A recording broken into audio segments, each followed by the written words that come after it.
Valladares. Amenazante como espada de Damocles se cierne una nueva e inquietante situación en uno de los procesos electorales donde la única constante son el titubeo y lo eventual, tal como sucedió con la ley electoral, con el financiamiento para la transparencia el día de las elecciones y ahora en ciertos aspectos técnicos que podrían generar un gran conflicto el próximo 28 de noviembre. En los foros de la televisión nacional, algunos expertos comienzan a señalar que ninguna de las empresas responsables de tomar la lectura de las huellas digitales han mostrado capacidad para cumplir este cometido. Algunos conocedores también estiman que existe alguna desconfianza del Registro Nacional de las Personas en transferir información tecnológica al Consejo Nacional Electoral, a fin de que el día de las elecciones las mesas receptoras de votos cuenten con los códigos de lectura para descifrar y certificar que el portador de la nueva tarjeta de identidad es efectivamente el elector que se presenta a ejercer el derecho del sufragio. Conocedores advierten una eventual catástrofe electoral, debido a que en la revisión del Consejo Nacional Electoral a las compañías que suministrarán las máquinas lectoras de información biométrica de la población han encontrado dificultades para acceder a la base de datos, leer las huellas digitales y los códigos QR de los nuevos documentos de identificación nacional. La insólita situación confirma ligereza en el proceso de calificación de dichas compañías, falta de colaboración del Registro Nacional de las Personas y de asesoría de expertos con el ente electoral. Para el caso, si un ciudadano llega a votar y tiene algún problema involuntario con las yemas de sus dedos, su huella no podrá ser leída por los lectores digitales, por lo que será necesario escanear el código QR de los números de DNI. Con esta salvedad, si la empresa seleccionada por el Consejo Nacional Electoral no tiene en sus equipos biométricos cámaras de más de 13 megapíxeles, el código será ilegible, lo que representaría un grave problema que al menos de 3 meses de las elecciones generales alarma y preocupa, manifestó Flavio Nájera, consejero suplente del órgano electivo.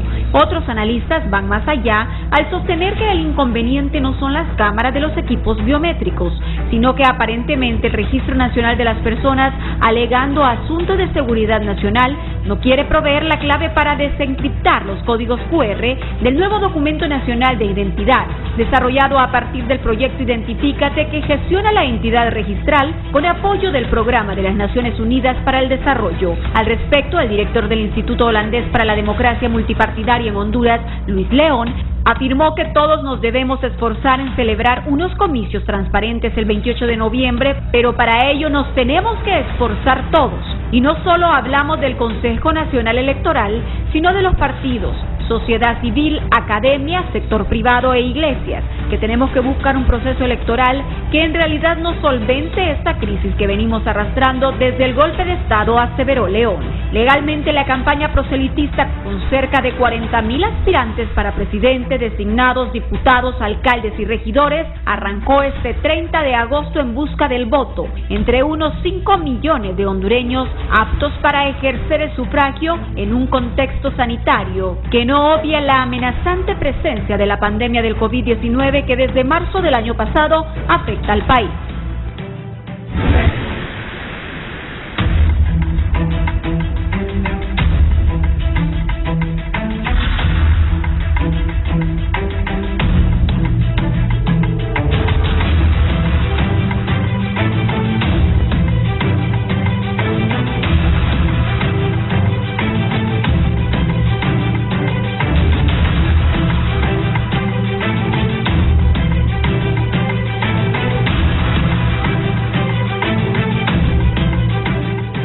Buenos días, gracias por estar en la entrevista de Canal 11 y Radiovisión Honduras. Es un gusto saludarles. Esta mañana es el último día del mes de agosto, listos para llevarles una entrevista de suma importancia con dos distinguidos invitados, también por Radiovisión Honduras. En algún momento va a salir de su casa, por la radio nos puede escuchar 90.1 Tegucigalpa, 90.9 San Pedro Sula, 105.5 Litoral Atlántico, 93.5 la zona central y 90.3 en Choluteca. Voy a saludar a la licenciada, a la doctora Julieta Castellanos, que ha tenido a bien acompañarnos esta mañana. Bienvenida, doctora. Muy buenos días, licenciado Valladares.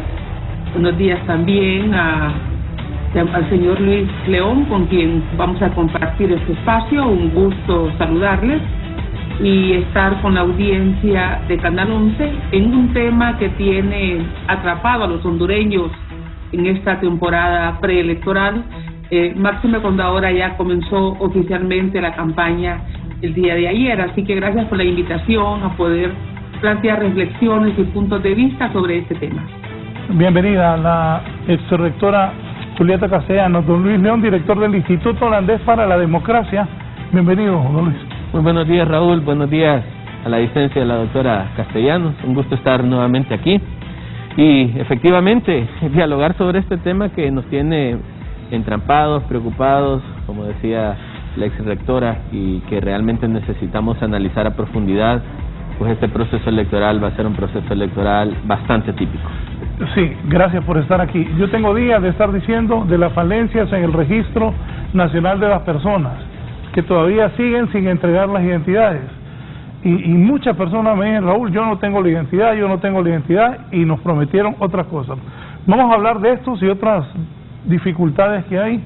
El presupuesto se entregó tarde, las licitaciones han sido corriendo en los últimos días. Todo esto lo vamos a hablar y qué repercusiones puede tener al final en la elección. Pero teniendo dos personas como la rectora Julieta Castellanos y don Luis León del Instituto Holandés de la Democracia acá, no puedo dejar pasar que ayer ya se iniciaron las campañas. ¿Qué pueden esperar los hondureños de las campañas políticas, de algo inédito? No sé si tenés ahí, Gary, todavía la papeleta. Hay 15 personas, 2 mujeres y 13 varones que están en la papeleta electoral que buscan la presidencia del país. Y es inédito, nunca está. Nunca en la historia de este país tantas personas habían buscado la presidencia de la República como en esta ocasión. Miren esa pequeña sábana que vamos a tener que tomar cada hondureño que vaya a las urnas, y todo hondureño trate de ir a votar para que después no estemos ahí llorando de que no tenemos el gobierno que queríamos. Con su voto usted puede decidir, pero esto es la oferta electoral para la presidencia para los hondureños a finales de noviembre. Licenciada Julieta Castellanos, ya, gracias, Cari. ¿Qué piensa al iniciar la salida ya electoral, estos 15 propuestas electorales, y qué espera de la campaña y de la elección en general?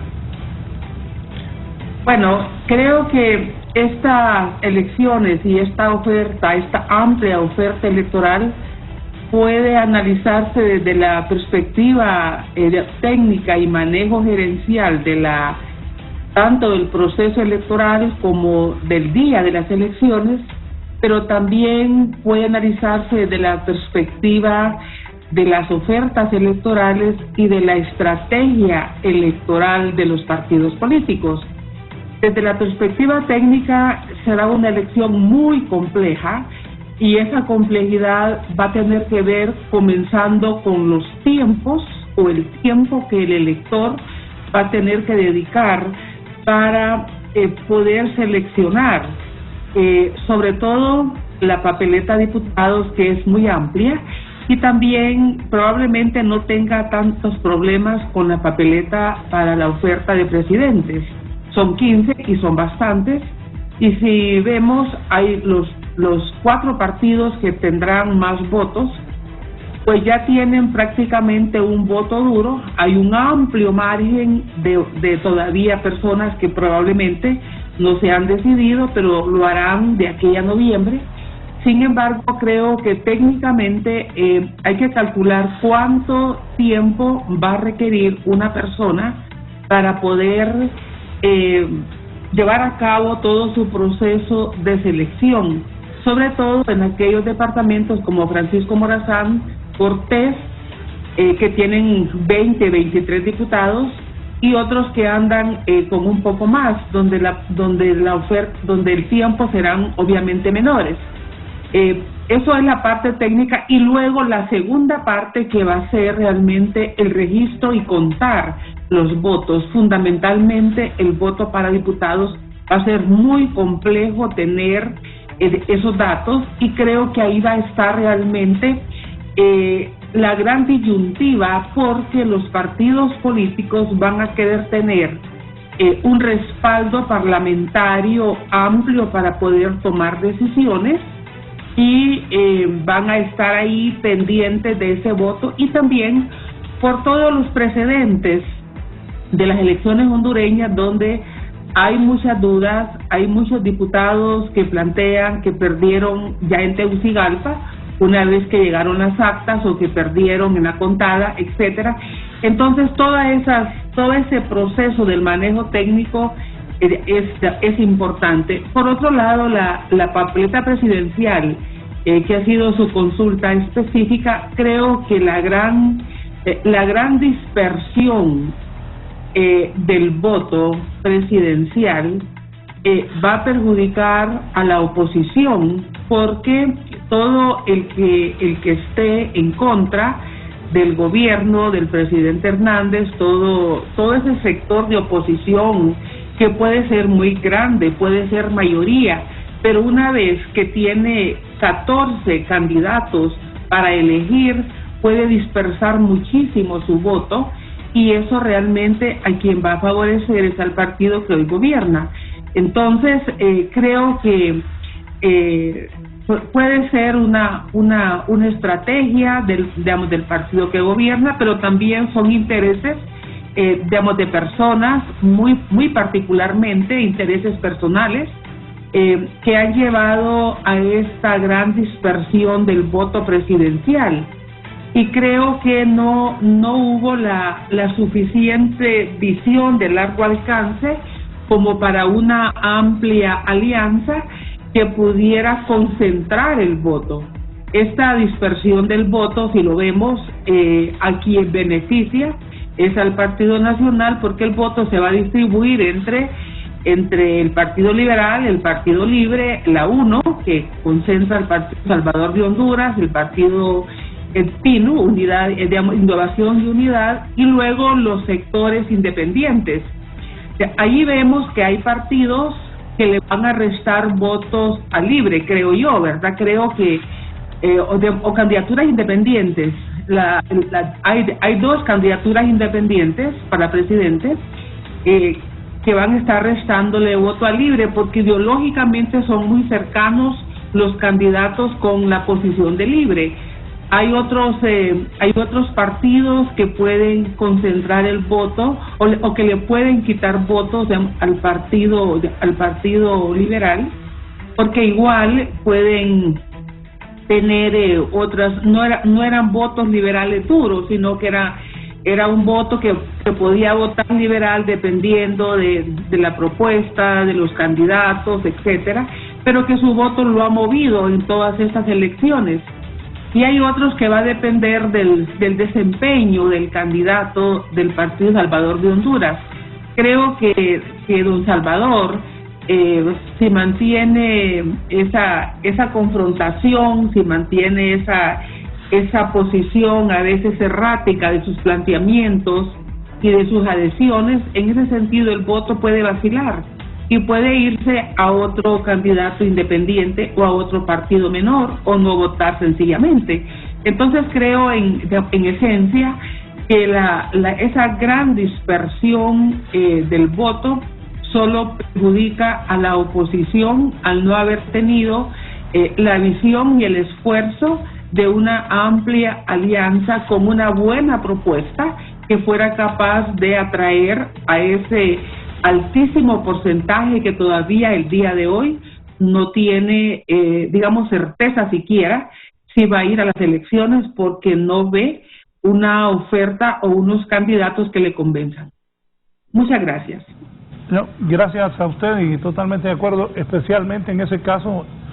Bueno, todo su análisis lo escucho muy correcto, y eso de Salvador Nasralla. Esas equivocaciones creo que le pueden provocar que no sea el Salvador Nasralla ni de la primera ni de la pasada, donde tenía Libre como estructura. También ahí el Partido Salvador de Honduras ha escuchado que la esperanza de ellos es que Evo, que está ahí sentado, el día de las elecciones vote y se quede ahí defendiendo el voto de Salvador Narrala. Eso no va a ocurrir, en mi opinión, con todo respeto. Deben tener otra estrategia alterna, porque si no las posibilidades de Narrala serán bastante pequeñas. Don Luis, ¿y usted qué piensa? ¿Ha arrancado ya la campaña? Es la misma pregunta que espera. Ojalá que no haya confrontación como hubo hace 2 sábados, que hubo trompadas y todo en el Consejo Nacional Electoral. Yo estoy totalmente de acuerdo con doña Julieta. El problema que tenemos es que aunque hay un voto duro, no hay seguridad electoral en este momento. Yo creo que ningún partido político tiene la certeza al 100% que va a ganar. Y eso pasa porque hasta este momento no se ha logrado construir una agenda partidaria que vaya orientada a la búsqueda de propuestas y soluciones. Mire, Raúl, aquí el problema ha sido que desde el 2017, después de la reelección y todos los problemas que se dieron, los partidos políticos se han dedicado a una agenda partidaria, temática, ideológica, y que el crecimiento partidario que debe darse en un sistema democrático como el nuestro no ha sido posible porque estamos estancados en una lucha partidaria ideológica que no nos lleva a la construcción de un sistema electoral que funcione. Mire, aquí mucho se ha hablado de la ley electoral, que la hizo el tripartidismo. Raúl, si es que son los 3 que están en el Congreso. Y en todo sistema democrático, quienes organizan las reformas son los partidos que tienen el sistema de toma de decisiones. Ahora, lo que sí yo veo es que esa sectorización partidaria no nos permite hoy, que ya estamos en campañas electorales, como pueblo hondureño, conocer cuál es la propuesta de cada uno. Es decir, y lo hemos dicho mucho, Raúl, necesitamos conocer ya no solo la idea de gobierno, sino el plan de gobierno. Aquí, por ejemplo, se habla mucho de generar educación, de generar salud, de generar empleo, pero aquí nosotros necesitamos un plan de país claro, con qué objetivos, durante cuánto tiempo, cuánto del presupuesto se va a ocupar para eso, realmente darle al pueblo hondureño una visión clara que le permita, entre esa gran gama de candidatos, tenemos 15 candidatos, pero mire qué paradójico, que a pesar de que hay 15, la gran preocupación de la gente y la discusión política es, ¿la gente va a poner los ojos en el centro o en la derecha? O sea, como que los otros 10 candidatos solamente están ahí para no negar el derecho a la participación. Y eso es, Raúl, porque no logramos tener ni candidatos, ni partidos políticos propositivos, creativos, innovadores. Seguimos haciendo la misma política de hace 40 años, agravada, porque usted lo mencionaba, hace 2 semanas se agarraron a golpes. Y eso fue como, eso dejó la sensación como, esto es lo que podemos esperar del proceso electoral. Y la verdad es que si nos vamos a ir a un proceso electoral donde la tensión, donde la crispación, donde el riesgo de agarrarse a golpes es lo que impera, vamos a tener un proceso conflictivo. Y yo lo digo, va a ser un proceso atípico porque es primera vez que tenemos 15 candidatos a diputados. Tenemos más de 1.700 candidatos a diputados, 15 candidatos presidenciales. Tenemos más de 4.000 candidatos a las alcaldías.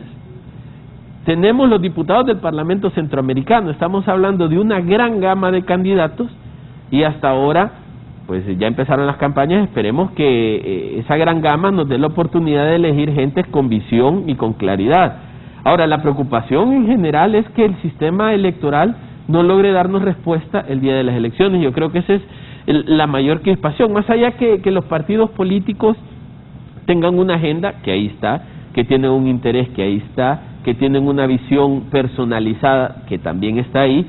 También preocupa cómo va a funcionar el proceso electoral el día de las elecciones. Y creo que eso es lo que nos ha faltado. Nos ha faltado ver el proceso electoral como todo un sistema de cosas que funcionan. Un Consejo Nacional Electoral que, quierase o no, hay una división política, pero es resultado de la decisión de entregárselo a partidos políticos. Un Tribunal de Justicia Electoral que no tiene ley y que no tiene grandes capacidades de dar respuesta de justicia electoral sin esa ley, aunque se esfuerzan por tener un reglamento. Un Registro Nacional de las Personas que no cierra el circuito de entrega de tarjetas de identidad. una unidad de política limpia que no vemos los resultados de esa unidad. 15 candidatos electorales que no vemos propuestas. Entonces creo que al final necesitamos evaluar el proceso electoral como un circuito de cosas que todavía no han concluido, que todavía no se han acentuado en la base que le corresponde y que nos puede generar esa tensión. Yo sí creo que sería lastimoso para el pueblo hondureño, Raúl, invertir casi 3.000 millones de lempiras en 2 procesos electorales para que aquí haya una crisis a las 3 horas de la cierre de urnas. Cuando el Consejo Nacional Electoral salga dando la primera tendencia, porque por ley debe darla 3 horas después de cerrado, aquí empieza una crisis hablando de fraudes, hablando de vámonos a las calles, agarrémonos a golpes y empecemos a ver epitafios de cosas que vimos en primarias. Recuerde que en las mesas electorales en primaria hubieron problemas y eran internas.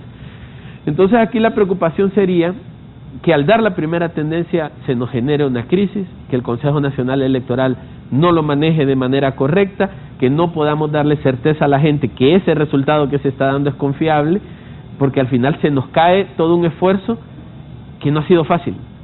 Ha sido difícil estos 3 años. A Honduras le ha pasado factura de muchas maneras este proceso electoral, y si el proceso no va a ser funcional, realmente nos encaminamos a una crisis, no creo igual que 2017, pero sí a una crisis innecesaria. Sí, ayer planteaba con don Julio Navarro y don Ramón Espinosa la situación de los partidos como el PINU, la Democracia Cristiana, y UD, que tienen años de estar participando en las elecciones, y FAPER, Vamos, PAC, estuvieron en la pasada, y ahora hay candidaturas independientes, está la nueva ruta de EDRAS, y se habló también que el tráfico de credenciales puede continuar y generar un problema. ¿Qué con estos partidos pequeños? ¿Cuánto debe sacar un partido para que de verdad tenga el derecho a participar en las elecciones, y no que partidos que hay diputados que sacan muchos más votos que ellos? ¿De eso qué piensa doctora Julieta Castellanos? Sí, yo creo que el país debe seguir con los estándares de otros países en cuanto a los porcentajes que debe tener un partido como preferencia del público para poder continuar. En este sentido, creo que el mismo Estado de Honduras, la misma Corte Suprema de Justicia, ha propiciado una situación que no contribuye a una auténtica representación de los partidos, porque eso ha contribuido más bien a que en cada grupo o haya personas que consideran que su pensamiento, que sus ideas son ya un partido político, pero no tiene realmente un caudal, un porcentaje aceptable de personas que lo dirigen, y creo que eso ha contribuido a tener un concepto que se convirtió en un modus vivendi, crear partidos políticos, en una forma de obtener recursos, en una forma de negociar. Creo que la política se degradó con este tipo de situaciones donde los conceptos, los calificativos peyorativos sobre estos partidos, como partido bisagra, esos partidos que han venido haciendo eco y que supuestamente algunos de ellos o algunos de sus miembros se han prestado a sus al partido que gobierna. Yo creo que debemos reconocer que hubo momentos en la historia del país donde partidos como el PINU tuvo unos aportes con unos diputados extraordinarios. No quiero descalificar a los partidos pequeños de forma general y abstracta. Sin embargo, creo también que por alguna razón estos partidos no lograron ampliar su grupo parlamentario de una manera importante y tampoco construyeron alianzas. En el caso del PINU, pasaron por el Congreso Nacional diputados extraordinarios. Doctora, con sumo respeto, yo la voy a interrumpir porque la ley de telecomunicaciones y la Comisión Nacional de Telecomunicaciones nos obliga a unirnos a una cadena que está solicitando el gobierno. Luego continuamos, por favor, doctora Julieta Castellanos y también a don Luis León. Vamos a la cadena. Orlando Hernández Alvarado, con un importante mensaje al pueblo hondureño.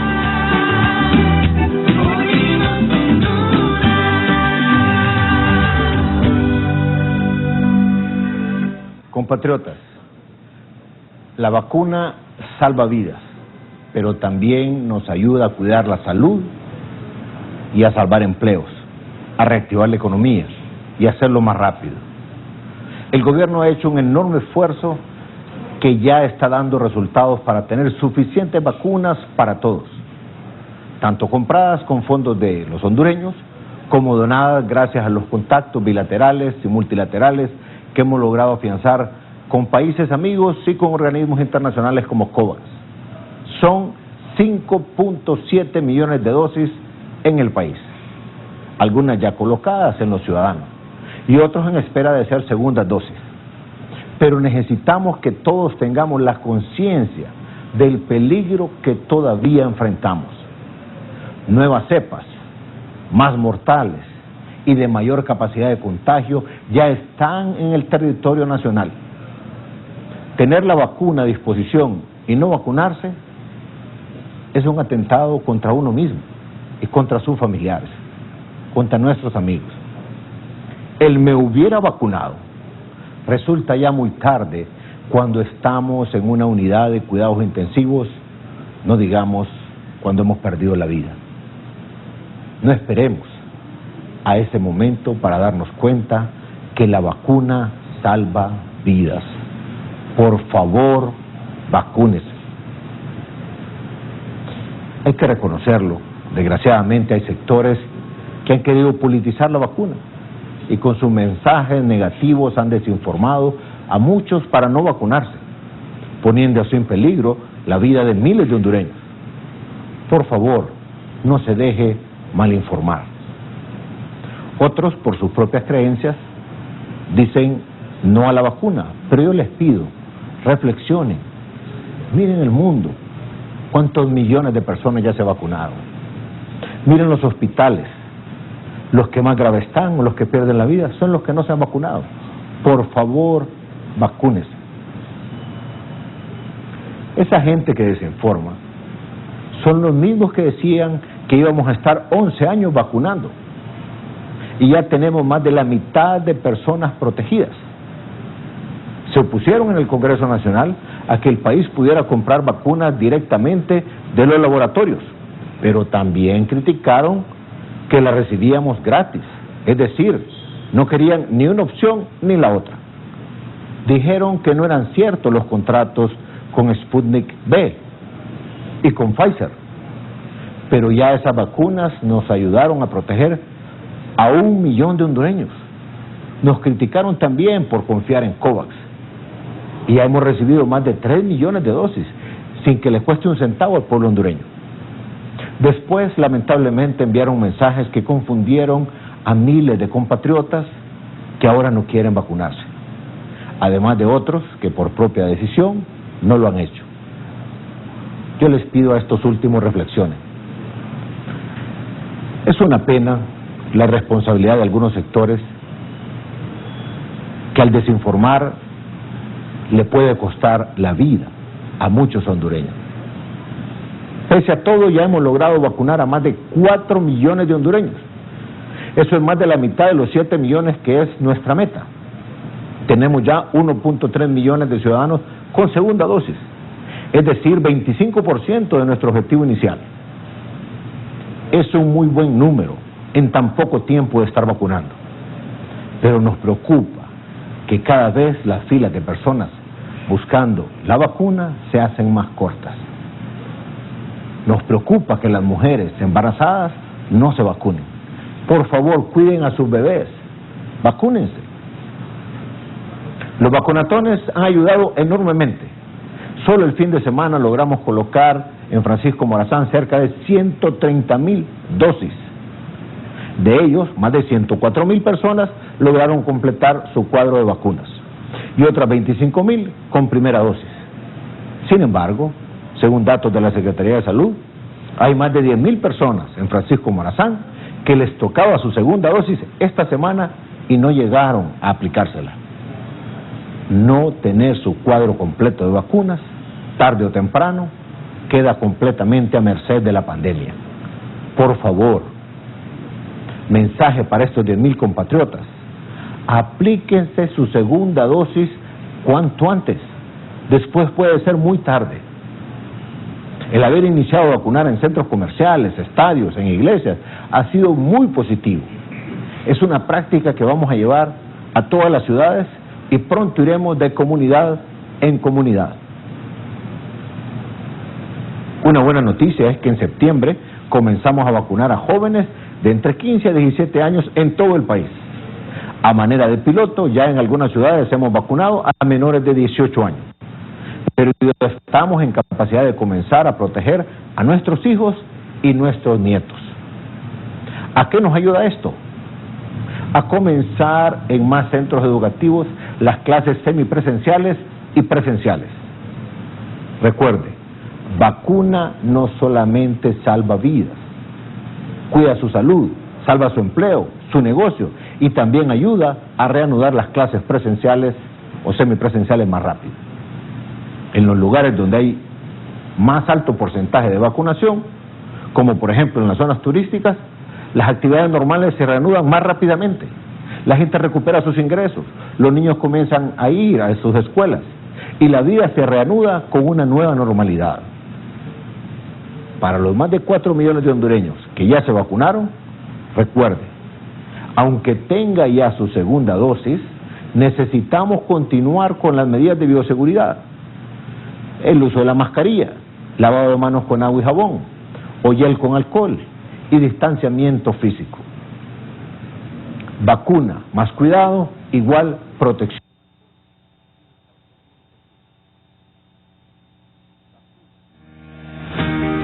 Hola, quiero hablarte de algo que te ayudará a cambiar tu vida. Conoce Conecta, una plataforma en línea que ofrece atención gratuita a mujeres y adolescentes que han sufrido algún tipo de violencia en Honduras. Conecta es una plataforma amigable, fácil de usar, en donde podrás acceder desde cualquier lugar a servicios como apoyo psicológico, asesoría legal y orientación personalizada, utilizando tu celular, tablet o computadora. Estamos para atenderte de lunes a viernes de 8 de la mañana a 4 de la tarde. Entra a conecta.gov.hn, haz clic en la pestaña Chatea con nosotras o clic en el icono de WhatsApp y una orientadora te explicará todo lo que Conecta puede hacer por ti. Para tu seguridad, la conversación es confidencial, se elimina automáticamente y no deja rastro en tu dispositivo. Somos un equipo de mujeres profesionales a tu disposición y dispuestas a ayudarte en una conversación de mujer a mujer. Anímate o cuéntale de nosotras a alguien que lo necesite. Desde hoy, conecta con tu seguridad y protección. Te esperamos en conecta.gov.hn.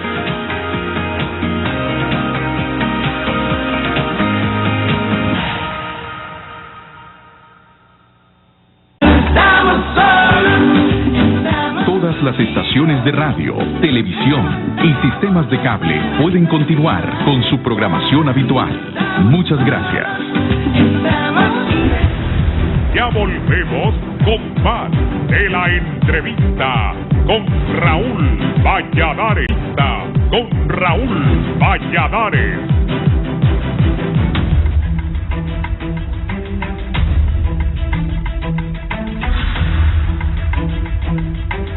Fue con tiempo.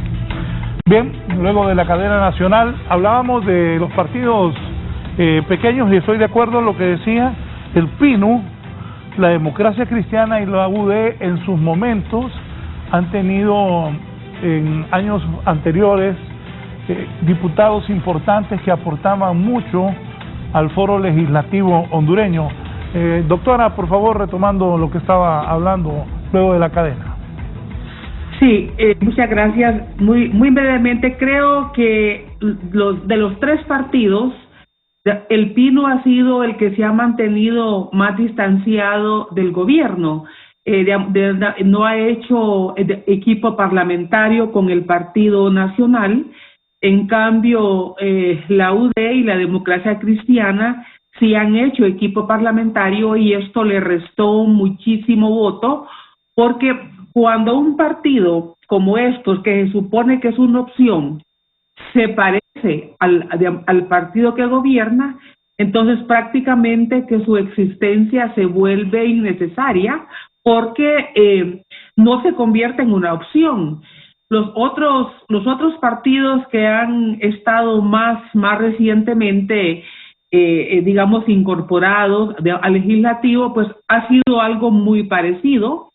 Y eso tiene que ver con estar en las comisiones y creo que es una estrategia también del partido de gobierno cooptar estos partidos políticos.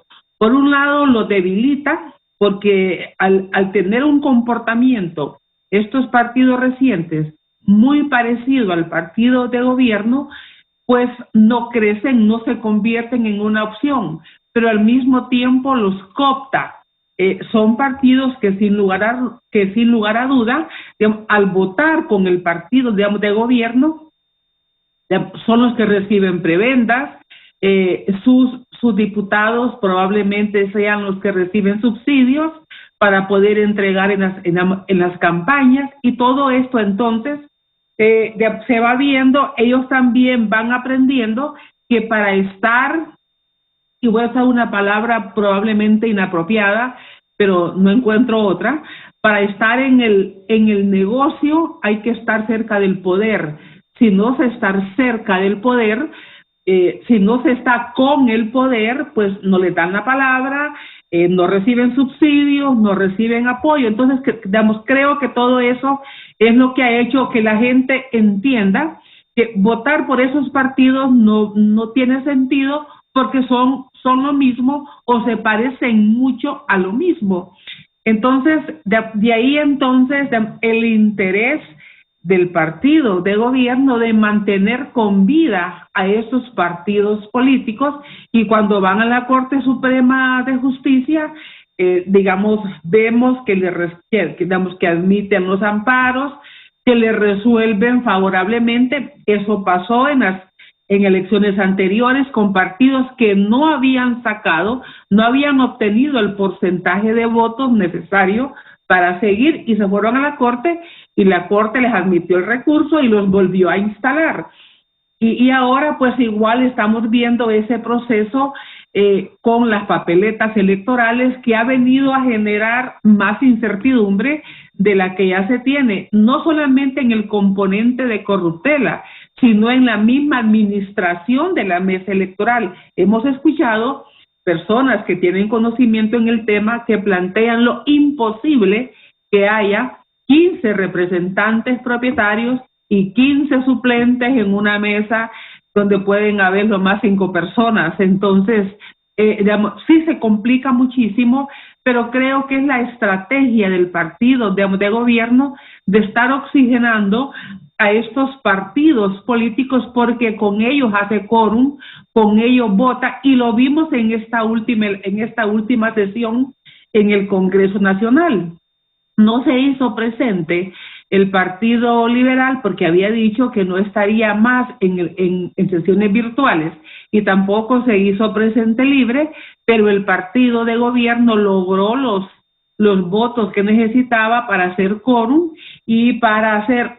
¿Con quién lo logra? Con estos partidos que se parecen mucho al Partido Nacional, y aquí vemos Alianza Patriótica, aquí vemos a la DC, me imagino que estuvo la UD, no sé quiénes estuvieron en esa elección, pero es con los partidos con los que el Partido Nacional ha hecho, posible seguir legislando y seguir apoyando. Entonces, Por eso vimos también que fue un diputado del Partido, digamos, Nacional que introdujo al final, ya con las reformas electorales, que se les diera una cantidad de dinero para capacitación política a estos partidos. ¿Quién va a regular esos fondos? No tiene control, no tiene capacidad la unidad de política limpia y no le competiría, creo, hacerlo porque sería para otros propósitos, capacitación de los partidos. Entonces, el costo para la sociedad hondureña de mantener esa cantidad de partidos políticos es enorme y no están aportando ni a la democracia ni están aportando a la transparencia tampoco. Entonces, por lo tanto, es una conveniencia de ambos grupos, del partido que gobierna y también de los dueños de estos partidos, porque se convierten realmente en los dueños de estos partidos con los que negocian y con los que probablemente sean los que reciban las prebendas producto de estas negociaciones. Don Luis, ¿usted qué piensa de la participación de los partidos Pino, Democracia Cristiana, UD, FAPER, Vamos y PAC, que ya estuvieron, Nueva Ruta y candidaturas independientes? A ver, primero es lo que... Lo veo con una leve sonrisa. No, lo que pasa es que el tema que la Constitución autoriza que quien quiera organizarse electoralmente puede hacerlo. Es un derecho constitucional ciudadano. No obstante, creo que en Honduras, Raúl, pese a que vamos a cumplir 200 años de ser un país independiente, todavía no tenemos claro a qué le llamamos democracia. Creo que es un proceso de construcción que debemos hacer casi urgente en Honduras. No sabemos si la democracia es un partido, 2 partidos, 1000 partidos, 5000 partidos. Y a mí no me sorprendería que si la aplicabilidad de la ley electoral, después de este proceso electoral, no cierra partidos políticos como tienen previsto, tengamos 20 para 2025.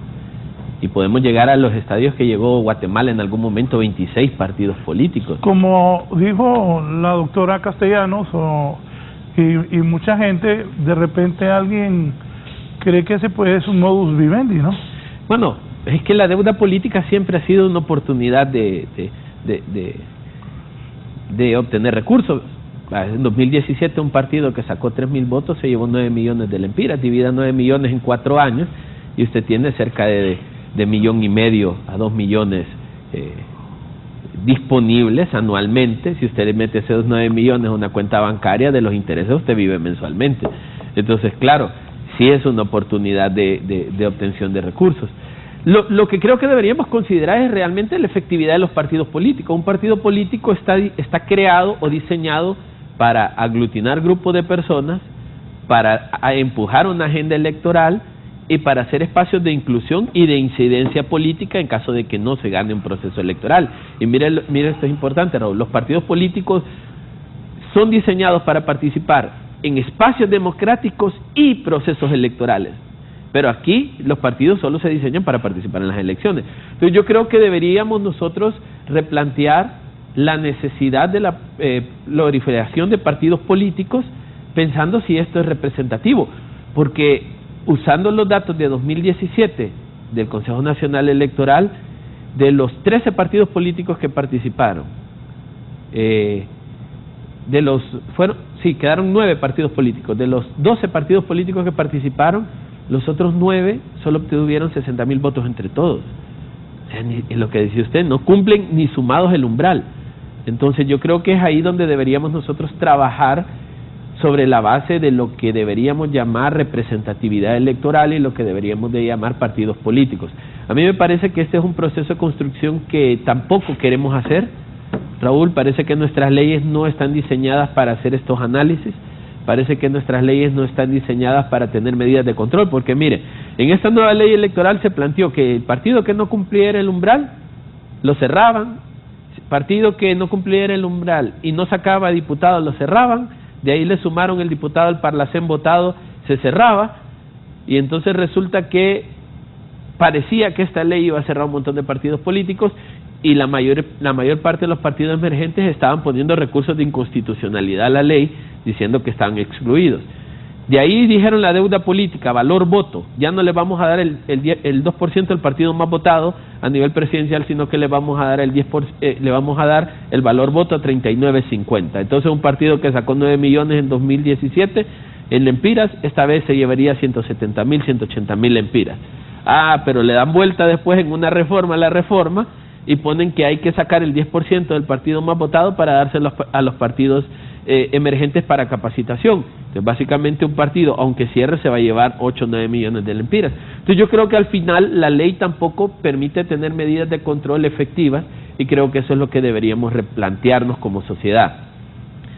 Yo no quiero imaginarme con 20 partidos políticos, 25 que llegásemos a tener, y que la Sala de lo Constitucional, Raúl, le eche para atrás a esa junta receptora de votos porque aceptaron el recurso y lo van a analizar. ¿Y qué tal que la Sala Constitucional nos devuelva las mesas electorales? 50 representantes, 40 representantes, 30 serían hoy. A mí me parece que es un tema inmanejable en la gestión electoral. Entonces creo que al final parte de lo que nosotros deberíamos de replantear es nuestro sistema electoral. Creo que no estamos funcionando con un sistema electoral efectivo, porque lo decía en el segmento anterior, de 15 candidatos, la preocupación son el 7, 8, 14 y 15. Y entonces, ¿para qué tenemos los otros 10? Entonces creo que ese es parte del análisis que debemos hacer como sociedad, pero que lastimosamente ese análisis se hace a través de los mismos partidos políticos. Tenemos una sociedad muy partidizada, muy politizada, y todas las decisiones se toman en función de partidos políticos, no se toman en función de administración pública o administración electoral. Y ahí es donde creo que está nuestra debilidad. Hoy por hoy nuestro circuito electoral se administra por partidos políticos, el proceso electoral se ejecuta por partidos políticos, la justicia electoral está en manos de partidos políticos, el tema del financiamiento y la fiscalización está en manos de partidos políticos. Y si nada de eso funciona, vamos a la Sala de lo Constitucional de la Corte Suprema de Justicia, que está organizada por partidos políticos. Entonces yo creo que tenemos un problema grave en nuestro sistema electoral que debemos analizar. Tengo que aprovechar que están ustedes dos para preguntarles qué tanta incidencia van a tener, porque la gente dice, los gringos no van a dejar llegar a Xiomara, los gringos no van a dejar a Yani, los gringos no quieren que siga el Partido Nacional, pero qué mejor que estas dos personas, conocedores de la vida nacional y también con relaciones internacionales, y también la Comunidad Económica Europea, porque los embajadores también tienen alguna opinión. Doctora Julieta Castellanos, ¿qué tanta injerencia puede tener en un proceso electoral nuestro? Esto, yo tengo algún conocimiento sobre eso, pero para que el pueblo sepa, ¿influyen o no la Comunidad Económica Europea, los embajadores y en especial los Estados Unidos o no? ¿Cuál es la realidad? Bueno, antes de esa pregunta que ha hecho, que es muy importante como las demás, solo quiero plantear un dato. Estaba revisando que en las elecciones del año 2013, 6 partidos políticos que participaron, lo que obtuvieron de preferencia electoral de los partidos pequeños que hemos mencionado fue 2.3% del electorado.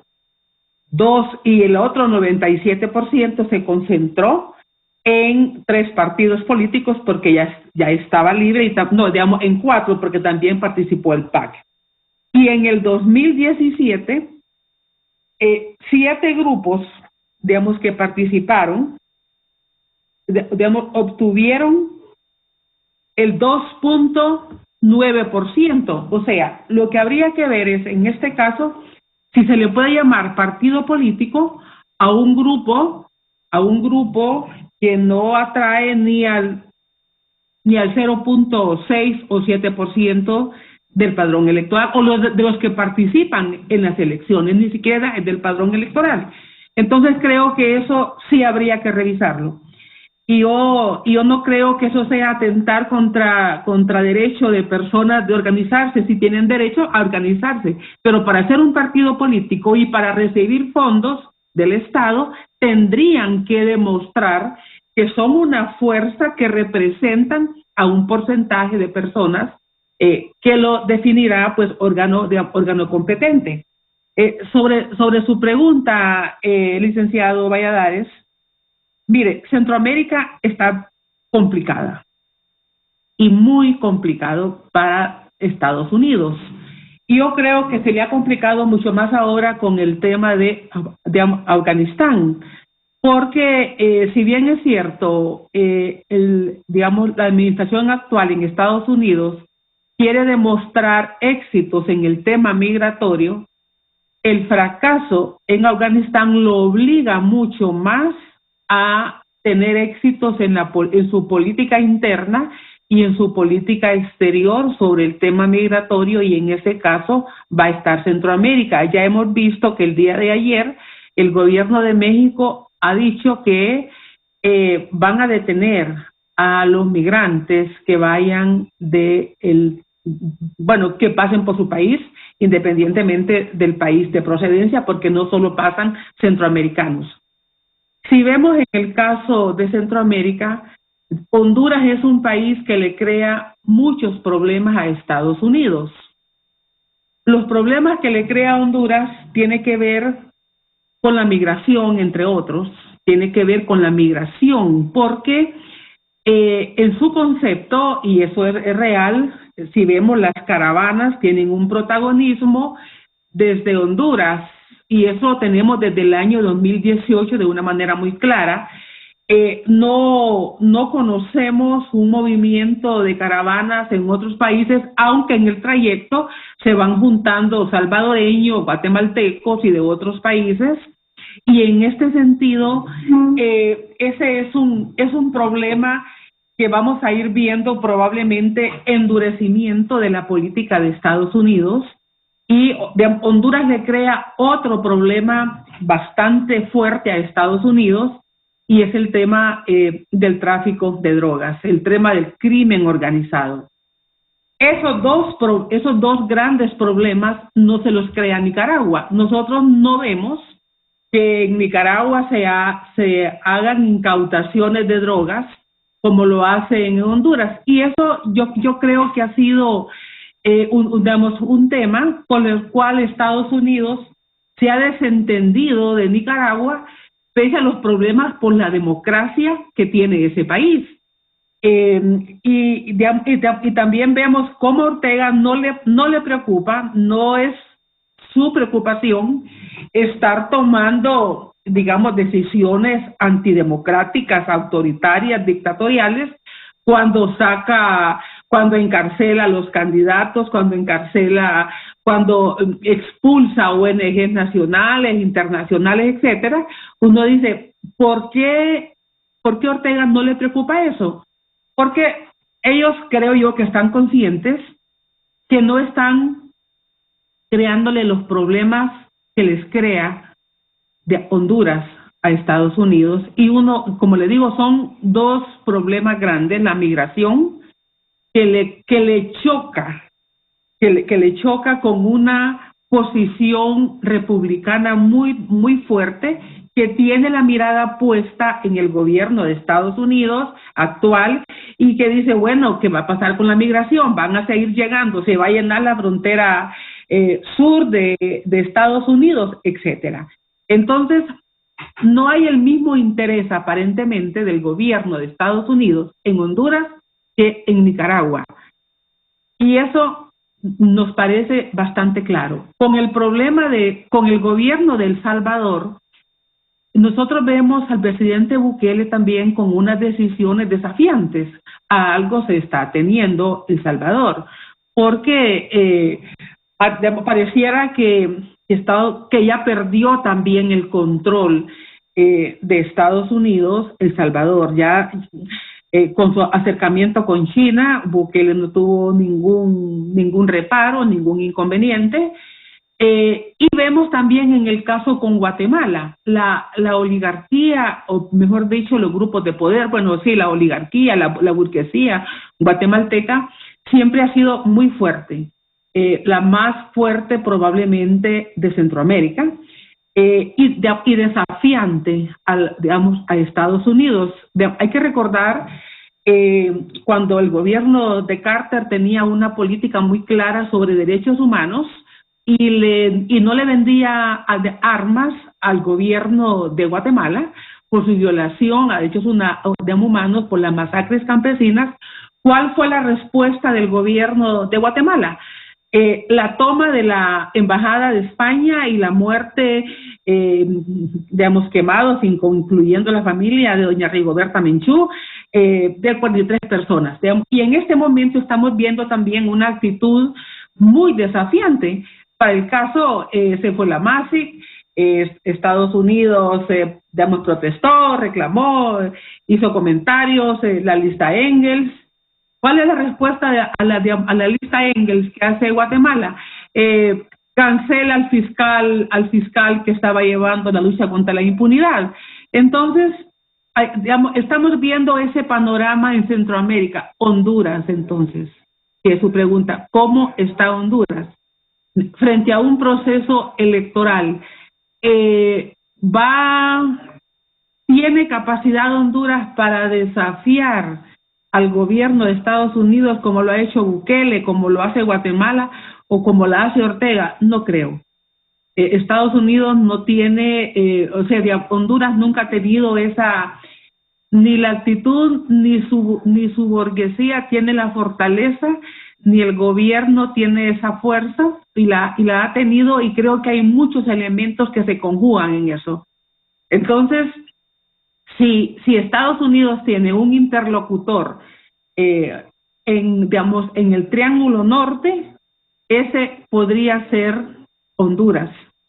No es interlocutor Nicaragua, no es interlocutor el gobierno de Bukele, y el gobierno de Yamatei, pues por lo que estamos viendo pareciera que tampoco. Yo creo que ese balance de Estados Unidos en la región es importante, y creo que ahora con la salida de Afganistán, la forma como se hizo, las consecuencias que está teniendo, y habría que ver qué más pasa, cómo avanza allá ese problema. Sí puede buscar el gobierno de Estados Unidos sus éxitos para compensar su fracaso, digamos, en Asia, en el centro de Asia. Sí puede buscar sus éxitos en Centroamérica, y creo que en ese caso Honduras y el tema digamos, de la migración y el tema del tráfico de drogas, hemos visto las incautaciones últimas, las extradiciones últimas, y eso sigue siendo un problema que no se lo da El Salvador. O sea, nosotros no vemos esas incautaciones en El Salvador, no vemos esas incautaciones en Guatemala, no vemos esas incautaciones de droga, digamos, en Nicaragua. ¿Por qué? Porque probablemente este sea el estado centroamericano más penetrado por el crimen organizado nacional e internacional. Entonces, en ese sentido, quien está creando esos problemas a Estados Unidos es el gobierno de Honduras. Y eso es realmente uno de los temas que habrá que ver cómo evoluciona en estos años, o de estos meses próximos. Años es mucho, es muy largo, digamos, la mirada. Hay que verlo, los análisis en la coyuntura. Ya voy a regresar con usted. ¿Usted qué piensa? Sí, yo pienso que Estados Unidos efectivamente siempre va a tener una agenda geopolítica. Primero porque es el país potencia del mundo, se encuentra en esta región, busca mantener su poderío. Hay que tener en cuenta que también es nuestro principal socio comercial, y también es nuestra principal fuente de divisas, tanto por esa sociedad comercial como por las remesas que vienen de Estados Unidos. O sea, tenemos 1 millón de hondureños. Claro, sostiene la economía. Se estima que tenemos 1 millón de hondureños en Norteamérica sosteniendo nuestra economía. Entonces, al final, Estados Unidos es más que un socio clave para Honduras, es un socio que necesitamos para subsistir. Y si lo ve un poco más profundo, también nuestra deuda bilateral está encabezada por Estados Unidos y después por España. Entonces nosotros tenemos un alto compromiso con Estados Unidos, y claro, un dicho muy común es: quien pone la plata manda en la fiesta. Entonces, claro, yo creo que Estados Unidos siempre va a tener un interés en la región.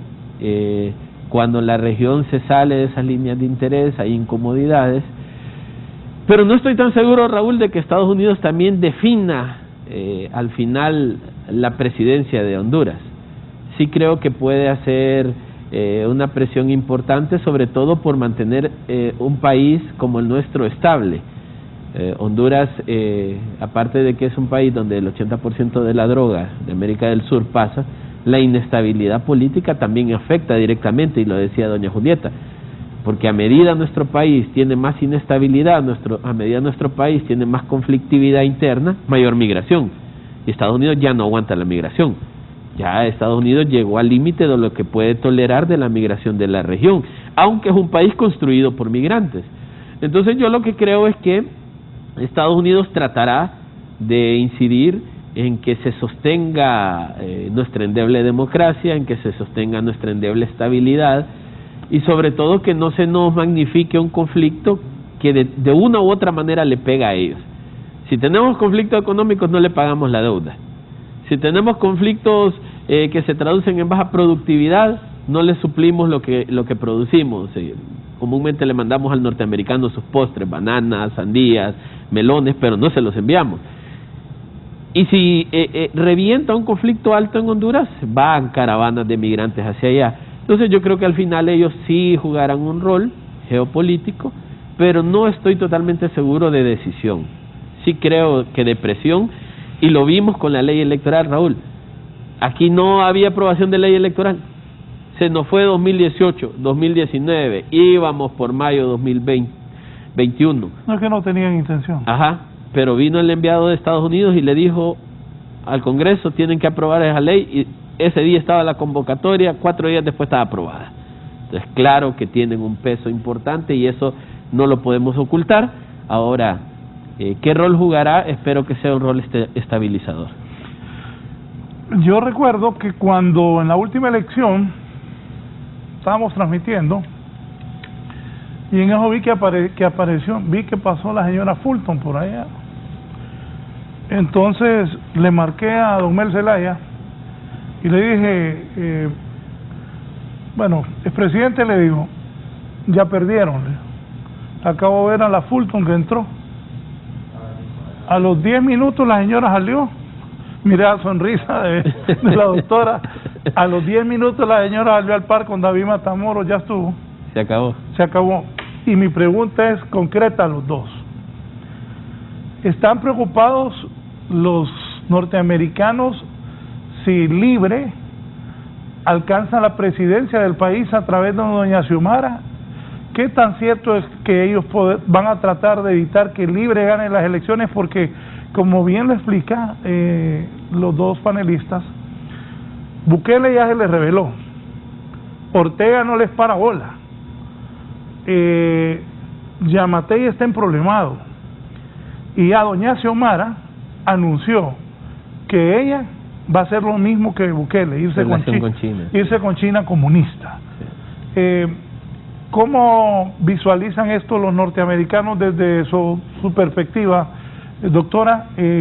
Para ellos es un peligro que Libre gane la presidencia, como se dicen, como le hacen creer al pueblo mucha gente, que los gringos no van a dejar llegar a doña Xiomara porque es de Libre, y que ese anuncio de que ella se iría con China comunista es claro rompimiento con los americanos.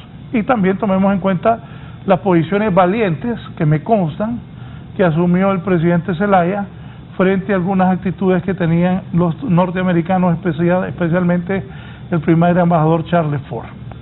Doctora. Bueno, yo creo que el aterrizaje de China en Centroamérica fue hace varios años. No es con Bukele o con Ortega antes de Bukele, porque hay que recordar que con Ortega, con Nicaragua estuvo el tema del canal interoceánico que estuvieron trabajando. No se sabe ahí realmente qué pasó al final, pero eso cayó en un silencio. Recuerdo por el 2014 2014, 2015, que era un tema inclusive motivo de problemas internos en Nicaragua por el desalojo de los indígenas de esa zona.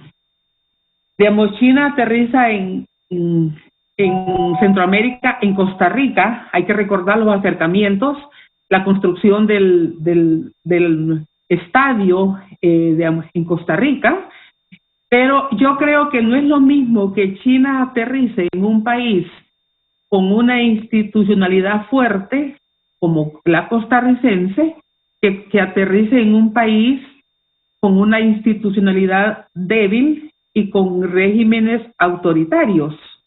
Yo creo que el riesgo, yo valoro, y esta es una valoración muy personal, digamos, China aterriza en Costa Rica, pero no logra una penetración.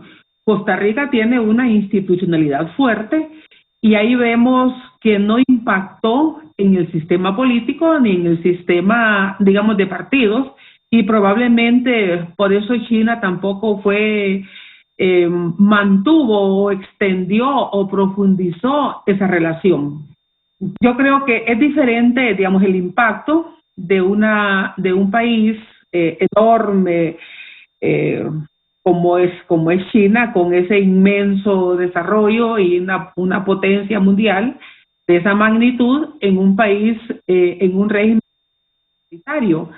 Y en ese sentido, el riesgo es que se profundice ese autoritarismo, que desaparezcan garantías institucionales, constitucionales, que se fortalezca una dictadura y que se fomente la violación de derechos humanos. Nosotros conocemos, por lo que leemos, lo que pasa en China. Su régimen político dista muchísimo de una democracia. No sabemos todo lo que pasa, obviamente, pero sin lugar a dudas, yo prefiero en lo personal, un régimen donde se respeten las instituciones, se respete el Estado de Derecho, donde pese a las limitaciones, pese a esas limitaciones, pueden haber todavía ciertos agujeros para respirar democráticamente o para que no se termine de extinguir. En un régimen como lo que estamos viendo alrededor nuestro, en Nicaragua, donde ha habido mucho más la escalada antidemocrática en este momento, por lo menos los últimos 2 años, desde los movimientos del año 2018, yo creo que sí es una amenaza para la región. Y en este sentido, países, no vemos tampoco esa amenaza, en Panamá. Creo que Panamá y Costa Rica son los que hoy tienen las instituciones más sólidas, donde el sistema democrático tiene más sistema de pesos y contrapesos, donde la institucionalidad funciona mejor. Y en este sentido, eso no pasa en los otros 4 países, del norte de Centroamérica. Y creo que sí, la disputa geopolítica se va a desplazar o va a estar un poco más activa de como estuvo la última década de Centroamérica. La posición de los norteamericanos ante un posible gane de Libre. Que le voy a decir, yo pienso que si va a ganar el Partido Liberal, el Partido Nacional o Libre, los norteamericanos deben respetar la decisión que nosotros los hondureños tomemos. Pero también lo dijeron, porque hubieron algunas preguntas al enviado especial sobre el caso Yanni, y él fue claro: el pueblo hondureño elegirá sus autoridades, nosotros no podemos intervenir en eso. Claro, tendrá una reacción de parte nuestra, y esa fue la respuesta de él. Yo creo que en un país como el nuestro, Estados Unidos tiene el sartén por el mango. Entonces creo que quien llegue al poder deberá entender la dependencia que tenemos de Estados Unidos y empezar un diálogo importante con ellos, de tal manera de que el tratar de romper con un país que nos sostiene por diferentes vías nos puede llevar al acabose siendo un país económicamente incapaz de autosostenerse. Y creo que esos son los riesgos que asumen algunos países, no usemos la palabra pequeños, usemos la palabra que usamos con los partidos, emergentes. Los países emergentes como nosotros, romper relaciones con quien nos ayuda. El patio trasero que nos dicen. Claro, es decir, nosotros dependemos mucho como para jugar a la autonomía. Mire, Raúl, la década de los 90 Honduras era el granero de Centroamérica. Honduras vendía energía. Honduras tenía en pobreza lo necesario para sobrevivir. El Mitch nos daña y malas decisiones políticas hasta la fecha, desde esos últimos 22, 25 años, nos tienen en el país que somos. Si hoy cerramos nuestras fronteras... En los 80 éramos importantes para los gringos por la guerra de los sandinistas con Somoza. Bueno, Roberto Suazo Córdoba entraba a la Casa Blanca, yo tengo esos videos como Pedro por su casa. Y fue varias veces. Claro, porque nosotros no teníamos un conflicto armado y éramos un terreno fácil para que ellos tuvieran un acercamiento a donde estaba el conflicto. De hecho, la base de Palmerola, que ahora la han hecho aeropuerto. Bueno, si nos dicen los catrachos, por un seudónimo, un apellido norteamericano, es decir, hay todo un antecedente de presencia norteamericana que yo no creo que es tan fácil romper por parte de cualquier gobierno. Y si Honduras vaya a ganar a Libre o ganar a Yani y dijese no, vamos a romper con Estados Unidos, óigame, sería bastante difícil. No, tampoco creo que lo hicieran. Claro, entonces yo creo que tampoco hay que verlo como que Honduras es un país que puede tomar ese tipo de decisiones hasta que tengamos ciertas estabilidades. Al final yo sí creo, Raúl, dando seguimiento a esa pregunta, ese comentario de las tecnológicas para el día de las elecciones, es que si esto no funciona, sí va a haber un rol por parte de Estados Unidos. Arreglen eso, porque una crisis a mí no me sirve. Me va a llegar más gente, el país, o sea, un vecino, es como en nuestra colonia, si nosotros tenemos un vecino que todos los días arma fiesta y todos los días están peleándose tomados, claro, nosotros vamos a hablar con el vecino, óigame, esto no puede ser así. Entonces creo que Estados Unidos intervendría en caso de que el proceso electoral no funcione, y en caso de que el proceso mismo no nos deje cierto nivel de conformidad. Y esa es otra de las preocupaciones, Raúl. No vemos en el panorama que los perdedores se van a quedar tranquilos. Pareciese que quienes pierdan desde ya están avisorando de que la única opción por la que participaron es ganar. Entonces, ¿cómo se puede organizar un proceso electoral? Y esto yo lo he dicho mucho. La misión de observación electoral de la OEA, también la de la Unión Europea en 2017, dijeron que Honduras tuvo un proceso de baja calidad técnica. Dijeron que no sirvieron, pues, y que los repitiéramos. Yo aspiraría que el proceso electoral de noviembre sea un poco más a no sirvieron. Porque si volvemos a un no sirvieron y repítanlo, sí viene la inestabilidad y sí creo que Estados Unidos tome una posición de frente a lo que esté pasando en Honduras. Pero para eso hay que montar un proceso electoral relativamente funcional. Y creo que ese debe ser un compromiso de todos. Hoy, más que nunca, necesitamos asegurar el proceso electoral, necesitamos concluir procedimientos que están en la mesa y que no se han podido concluir, y sobre todo hacer un llamado a los partidos políticos a hacer un proceso digno de un pueblo hondureño digno. Y ahí es donde creo que debemos apuntarle. Sí, voy a la pausa y las dudas tecnológicas para el día de las elecciones lo abordamos con la doctora Julieta Castellanos y el licenciado Luis León. Aquí me dice el presidente de la asociación 15 de septiembre allá en los Estados Unidos: buen día, Lick. A los políticos que coquetean con el comunismo se les olvida que el país del norte vivimos más de 2 millones de hondureños y dependemos mucho de Estados Unidos, y nosotros sostenemos la economía del país, de Honduras. Sí. Un saludo, dice el abogado Germán Leixelar, a los excelentes participantes del foro de este día. De acuerdo con el enfoque de la problemática de los partidos políticos que se han vuelto juez y parte del sistema electoral, por lo cual está secuestrada toda opción de transparencia y efectividad electoral. Si bien los partidos políticos son organizaciones necesarias e independientes para la política nacional, su función no es exclusivamente la de presentar candidatos para llenar espacios en una elección para presidencia y cargos públicos. Los partidos deberían ser los primeros en tener plena transparencia y publicidad del origen y destino de sus fondos y patrimonio. Sobre todo deberían deberían como función principal el desarrollo y fortalecimiento de una cultura cívica en el ciudadano, dice el abogado Germán Leicelar. Una pausa y continuamos.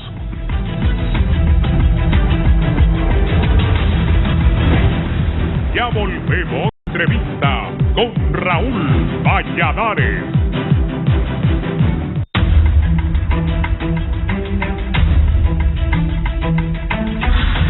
Ayer el licenciado Luis León, luego de verificar algunas cosas, dijo que se avecina una catástrofe electoral si no se arregla esto de las dudas tecnológicas para el día de las elecciones. ¿Si nos explica? Sí, la premisa ha sido, primero, que nada funcionó hasta este momento. Es decir, el Consejo Nacional Electoral funcionó 2 años sin ley. Cuando necesitó organizar el proceso primario, se tardaron en darle el presupuesto y se tardaron aún más en publicarlo en la Gaceta. No se logró en primarias tener un proceso organizado y los consejeros lograron sacar un proceso, hecho en casa le llamaron, pero que no era lo que dejó un gran sabor en la ciudadanía. Sin embargo, se logró, se hizo y el proceso se concluyó. La ley no se aprobaba, no se podía organizar el cronograma electoral con certeza. Se aprueba la ley a la carrera 2 días antes de la convocatoria y se tardaron 51 días en aprobarles el presupuesto y publicarlo en la Gaceta. Se ajusta el cronograma electoral y nos damos cuenta que tenemos 3 meses para armar un sistema de transmisión, conteo y divulgación de resultados que ha sido adjudicado a 3 empresas. Lote 1, que es el software del sistema de transmisión, a la empresa MSA de Argentina. Lote 2, a la empresa Comunicaciones Globales hondureña, que es la encargada de todo el equipo y conteo. Y lote 3, a la empresa ITG, que es la encargada de divulgar los datos. Ese proceso de reciente adjudicación, Raúl, ya hay muchos sectores que lo están criticando y están diciendo que las empresas van a fallar desde ya. Y bueno, nosotros hemos sido observadores de ese proceso y vimos, por ejemplo, la capacidad que tenía MSA de hacer una transmisión bastante efectiva y sobre todo que presentó garantías y recomendaciones internacionales, presentó 31. Pero tenemos el otro problema por el otro lado. Se está actualmente en el proceso de evaluación de propuestas de los lectores biométricos y nos damos cuenta que necesitamos, según los pliegos de condiciones, y esto lo dijo la Comisión Técnica del Consejo Nacional Electoral y el área de informática, un lector de huella exageradamente potente. Mire lo que decía los pliegos de condiciones. Mínimo una cámara de 13 megapíxeles, porque el problema que tenemos con el Documento Nacional de Identificación es que el código QR donde está la biometría es un código sumamente robusto. Y lastimosamente no dejé el mío. Pero hay 2 QR, y si tuvieran una imagen de la identidad nueva, que la pudieran poner en pantalla para explicarle al pueblo hondureño. Hay 2 códigos QR, un código QR donde está el tema biométrico y un código QR más pequeño donde está la validación de la autenticidad del documento de identificación. El código donde está el tema biométrico es tan robusto que usted necesita una tecnología sumamente potente para poder leerlo. Y la preocupación que tenemos es que no se logra encontrar una tecnología capaz de leer esto. Ya nos empieza a generar un problema, primero porque nos hace falta 2 millones de identidades por entregar. La actual tiene vigencia hasta el 15 de octubre, pero se necesita un despliegue masivo para poder entregarlos, aunque el registro ha hecho un buen proceso, aún en pandemia, de enrolar 5.5 millones de hondureños, entregar 3.2 millones de identidades, todavía no se ha cerrado el circuito. ¿Por qué es el criterio de que puede haber una catástrofe? Aquí tenemos un problema tecnológico no antes aplicado en los procesos electorales de Honduras y lo estamos organizando con muy poco tiempo. Ojo, no hablo de incapacidad, porque sí creo que quienes están tratando de armarlo lo están haciendo técnicamente lo mejor posible. Estoy hablando del área tecnológica que puede generarnos un problema. Mire, Raúl, si usted llega, yo ando herido el dedo, por cierto, si yo llego con este dedo herido, Raúl, a ponerlo al lector de huellas no me lo va a leer. Entonces resulta que si no me lo lee, y este es un problema que puede darse también en el campo, la gente que tiene las manos dañadas por sembrar, la gente que tiene las manos dañadas por hacer cemento. Tiene callos. Y tiene callo. Entonces, a priori, el dispositivo debe leer la huella, pero ¿cuánta gente no le va a poder leer la huella? Entonces hay que escanear el documento de identificación, que es ese código QR. No, pero este no es el actualizado, pero el código QR de la izquierda quedó sumamente robusto. Entonces, al escanear ese código QR, si el aparato no tiene la capacidad... Ponelo de nuevo. Sí, pero el código QR, el de la izquierda, quedó sumamente más robusto. Exactamente, ahí está. Mire, ese código QR necesita un software, un procesador y una cámara de súper alta calidad, de tal manera que lo pueda leer. Suponiendo que no lee la huella y suponiendo que el aparato no logra leer ese código QR, ahí ya tiene la falla del proceso electoral y eso nos puede generar una catástrofe. ¿Catástrofe por qué? No estoy diciendo que va a pasar. Lo que estoy diciendo es que tecnológicamente esto hay que atenderlo, ajustarlo y evitarlo. Porque si no me lee la huella y no me lee el lector QR, ¿cómo le digo yo al votante que no puede votar, Raúl? Entonces resulta que va a aparecer el cuaderno de incidencias para dejar votar gente y eso nos va a generar un problema. ¿Qué es lo que deberíamos esperar? Que técnicamente, y ya lo dijo el comisionado Brevet, van a entregar la base de datos, hay que desencriptarla con las medidas de seguridad necesarias porque tienen un argumento válido. Ojo, pero irán a cumplir, porque el registro sigue sin entregar la tarjeta de identidad, nos prometieron un montón de cosas y siguen sin cumplir. Y si ese problema continúa y no entregan 2 millones de tarjetas de identidad, ¿cómo queda el proceso? Pero no solo es la entrega, mire. Si no la entregan, van a tener que decirnos que votemos con 2 identidades, eso va a ser... Bueno. Acabóse. Bueno. Pero si lo entregan, el problema que tenemos es... Recuerda que hay 1 millón de inconsistencias de domicilio. Entonces, si Luis León votaba donde antes, va, pone la huella, no lo lee, le pone el lector, no lee, y le dicen usted no vota acá. No, pero es que ya dijeron que usted, si donde votó, no, que tiene que regresar a votar al primer lugar. Sí, pero a petición expuesta, es decir, la gente tenía que entrar y decir no, yo voy a votar donde voté antes. Pero ¿cuánta gente entra y hace eso? Hubo una campaña por parte del Consejo Nacional Electoral animando a la gente que revisara el tema domiciliario y así hiciera el ajuste. Pero en Honduras eso no pega. Eso no pega. Entonces aquí tenemos un problema y nosotros lo dijimos, si el problema se originó en el campo, había que ir al campo a arreglarlo. Pero claro, no se hizo, se hicieron llamadas telefónicas y eso nos generó... Bueno, el registro asegura de que se ha logrado subsanar la gran mayoría. El último número que escuché es que solamente unos 150,000 personas no pudieron hacer el ajuste domiciliario porque no contestaban las llamadas telefónicas. No, pero no es cierto. Y aparte de eso, a Honduras le cuesta $3 millones el estar yendo al campo. En combustible, en contratar gente, $3 millones mensuales. Este país tan pobre tiene que estar gastando producto de esos errores. Pero mire parte del análisis tecnológico. Si votamos con 2 identidades tenemos un problema. Si el lector de huella y el lector biométrico no logra leer la identidad, vamos a tener que permitir que vote bajo algún mecanismo y la Junta Receptora de Votos tiene potestad administrativa electoral el día de las elecciones. Por lo cual ellos pueden decir, señores, quitemos esto porque nos está atrasando, apúntense todos aquí y voten. Eso está sujeto a una auditoría que nos puede generar un problema. Pero mira este dato que le quiero dar, Raúl.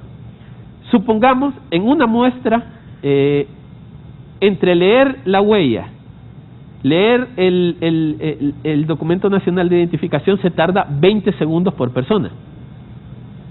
Supongamos que una mesa electoral tiene 200 votantes, estamos hablando de 4,000 segundos en revisión biométrica. Si lo divide entre 60 minutos, usted va a tener 66 minutos de las 8 horas de votación, es decir, un poquito más de 1 hora para temas de verificación. Entonces, mire, ahí de las 8 horas, porque usted abre a las 7, 8 de la mañana y cierra a 5 o 6 de la tarde, pueden ser 9 horas, dependiendo de lo que decide el Consejo ese día. Usted ya perdió de las 8 horas 1 hora en verificar a la gente dactilarmente. Le quedan 7 horas para votación, y doña Julieta lo decía hace un momento. ¿Cuánto tiempo se va a tardar la gente en por ejemplo, para Francisco Morazán son 390 candidatos a diputados. cuánto tiempo se va a tardar si va a cruzar el voto. Entonces ahí es donde los partidos políticos empiezan, voten en plancha porque debe haber celeridad. Y supongamos, Raúl, que se tarda más de 20 segundos porque no lee la huella y se tarda 1 minuto. Usted triplica el tiempo de verificación de las personas. Entonces, suponiendo que usted va a tardar de las 8 horas, 3 horas en verificación, usted va a tener el 30% de los votantes esperando en la fila para votar al cierre de la votación. Ese análisis técnico debe hacerse en la aplicabilidad del sistema. Pero el sistema, por muy bueno que sea contratado por el Consejo Nacional Electoral, no va a funcionar si la base registral y si el documento nacional de identificación no son potables. Y yo me di cuenta de algo el día de ayer, Raúl. El documento nacional de identificación que trajeron de Europa, impreso, creo que era de Polonia, ese documento, el código QR tiene menos calidad que el código QR que están imprimiendo en Honduras, porque las otras 2 millones las van a imprimir acá y las están imprimiendo acá. Y es más leíble ese código QR de la impresa en Honduras que la traída del extranjero. Si esto no funciona, Raúl, podemos tener una catástrofe.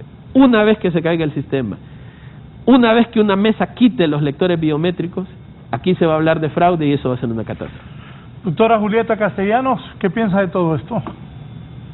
Bueno, digamos, yo coincido con el abogado Luis León, y yo quiero reconocer públicamente todo el trabajo que he visto en el abogado León, en este proceso, en este ciclo electoral, acompañando procesos, con todo lo que implica, porque la gente al final valora que un apoyo técnico, pues sí, si las cosas salen bien, pues sí, digamos que bien, pero cuando fallan así, pero ellos digamos lo apoyaron.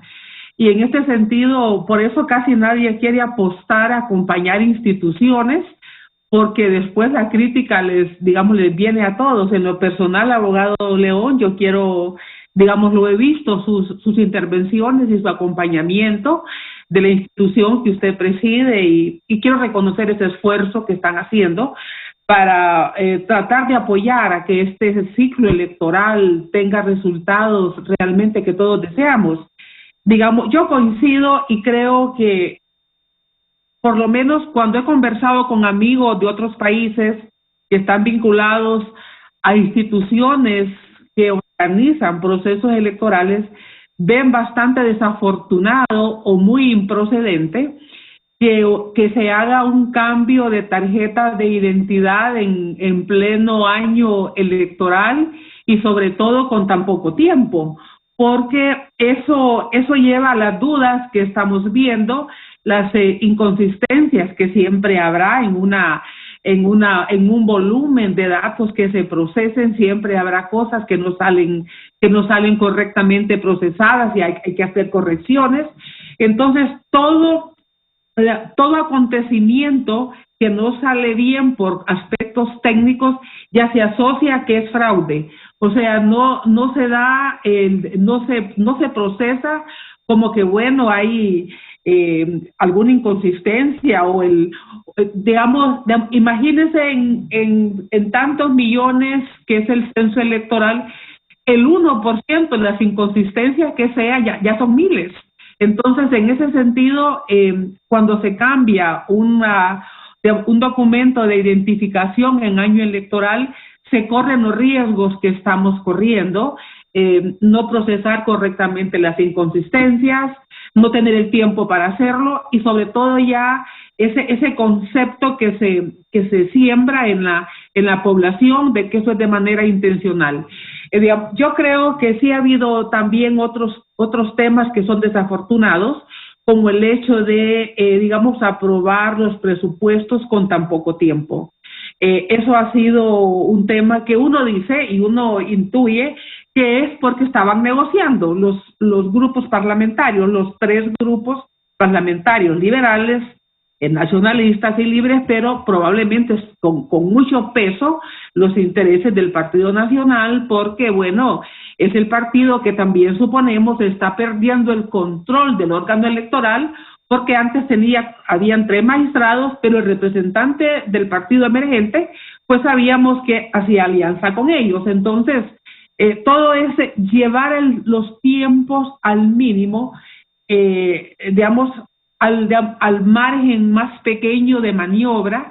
Eso realmente se viene sumando a esa incertidumbre.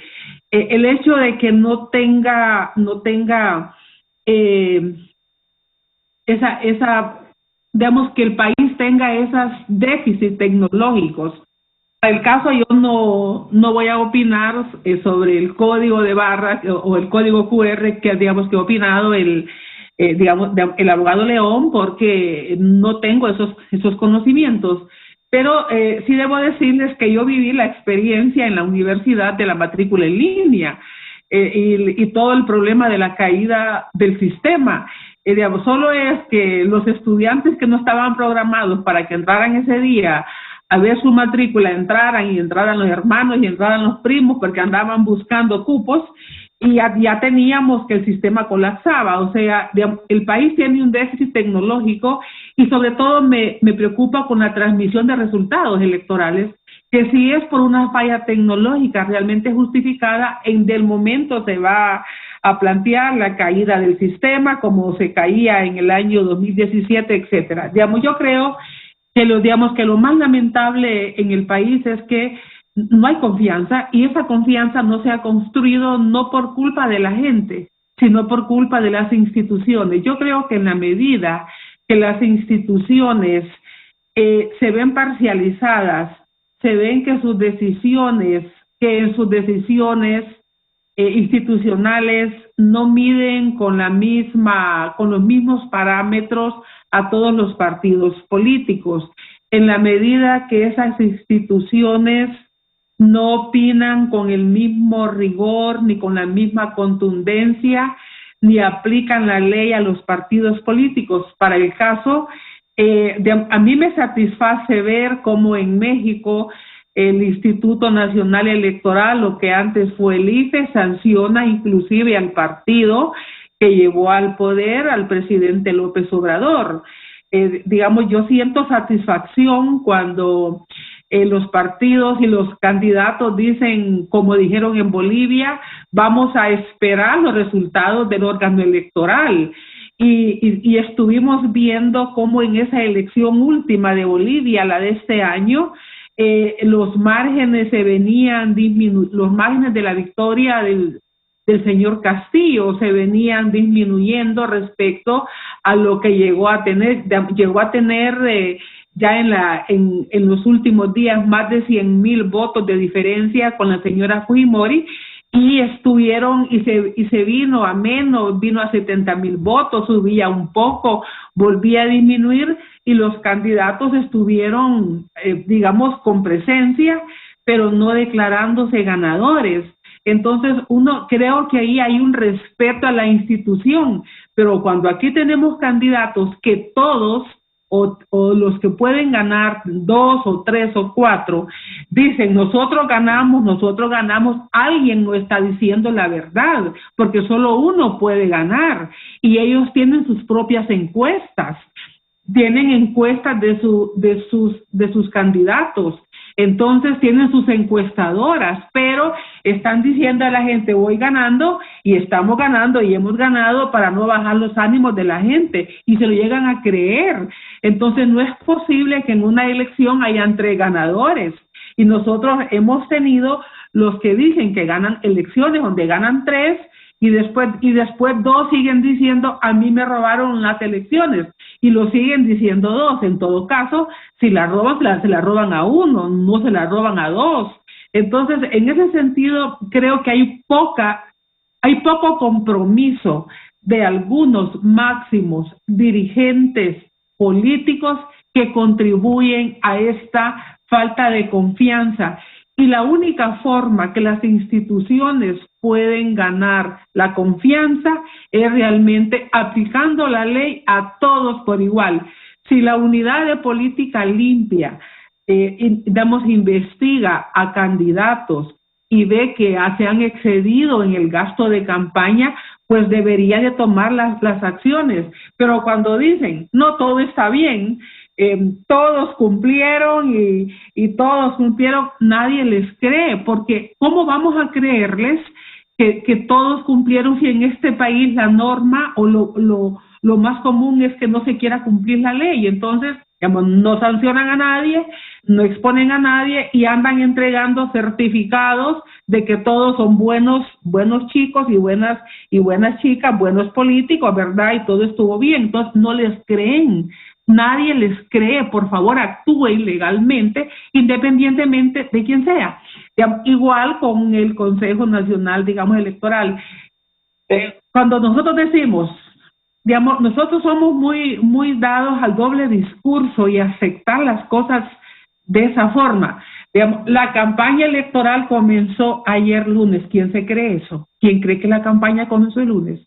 Si hemos estado en campaña todas estas semanas anteriores y hemos visto los reportajes que nos hacen los medios de comunicación, digamos que el candidato tal anduvo en gira en tal lugar, que el otro candidato fue a tal lado, que la candidata tal estuvo en tal barrio. Entonces, ¿eso es campaña o no es campaña electoral? Pero, digamos, todos asumimos que fue ayer, ¿verdad?, que comenzó y nos creemos ese discurso. Ese es el país que hemos creado, es un país del doble discurso, digamos, y eso les enseñamos a los jóvenes. Entonces, les enseñamos a que mientan, les enseñamos a que se busquen el camino más corto, aunque sea el camino más peligroso, porque es que mire, si yo hago la fila, cuando ya llegue hay otros listos que se fueron a meter antes y les dieron a ellos el chance. Entonces, siempre estamos buscando esas formas. Por eso es que no se cree en las instituciones. Si el órgano que le competía sancionar a esos candidatos que anduvieron en campaña antes que fuera llamada, que el órgano competente diera la orden de acuerdo al calendario, ya pueden lanzar la candidatura, pero no fue así. Entonces, por eso es que no creemos en las instituciones. Y en este caso, los mismos candidatos a la presidencia y candidatas, los mismos partidos políticos son los que siembran la duda, a pesar de que tienen ahí a sus representantes electorales. Ahí los tienen, ahí porque ellos llegan a esos cargos porque son su propuesta y los nombra el Congreso Nacional. Entonces, ¿de qué confianza podemos hablar? Y eso es lo que podemos esperar para este 28, que ojalá que no, pero ese ojalá que no va a depender del compromiso de los funcionarios que hoy tienen la enorme responsabilidad de organizar un proceso electoral que se desmarque de los parámetros y de las formas del proceso del año 2017, del año 2013 y de otras elecciones más. Porque yo creo que una cosa es que hayan inconsistencias en un proceso electoral, otra cosa es que hayan algunas irregularidades, que hayan déficit el día de las elecciones, pero lo otro es que haya un fraude sistemático, deliberado, construido y montado para revertir y para dar el triunfo a quien no lo ha obtenido. Y eso es lo que provoca esta digamos, situación, y ese es el enorme compromiso. Yo creo que el Partido Liberal y el Partido Libre están en una situación donde el Partido Liberal ya lleva perdidas 3 elecciones. Sería una oportunidad que si no gana las elecciones el Partido Liberal, ¿hasta cuándo sus electores acostumbrados a ganar, a estar en el poder 8 años, van a seguir manteniendo o van a seguir militando en un partido que no gana elecciones? Y el Partido Libre igual, ¿hasta cuándo su militancia, después ya de participar en 2 procesos electorales y en este tercer proceso electoral no gana, hasta cuándo va a esperar acceder directamente al poder? Y el Partido Nacional, si gana las elecciones, sería consolidar un un grupo que está en el poder y estamos viendo un desempeño donde hay un desmontaje institucional, una centralización de poder. Pero eso fue lo que no pudieron ver la oposición y poder construir una alianza para poder llegar al poder por un lado y por otro lado apartar del poder a un grupo político que ya lleva 12 años y que ya tenemos toda una consecución de problemas estructurales que no fueron resueltos, la profundización de otros problemas, y si ya han estado gobernando 12 años, porque esos problemas no se resolvieron. Hoy no pueden presentarse como una opción después de estar 12 años en el poder, porque en 12 años se pueden hacer cambios. En 4 años se pueden montar los cambios. En 8 años se consolidan los cambios. Y en 12 años el país ya no debe ser el mismo.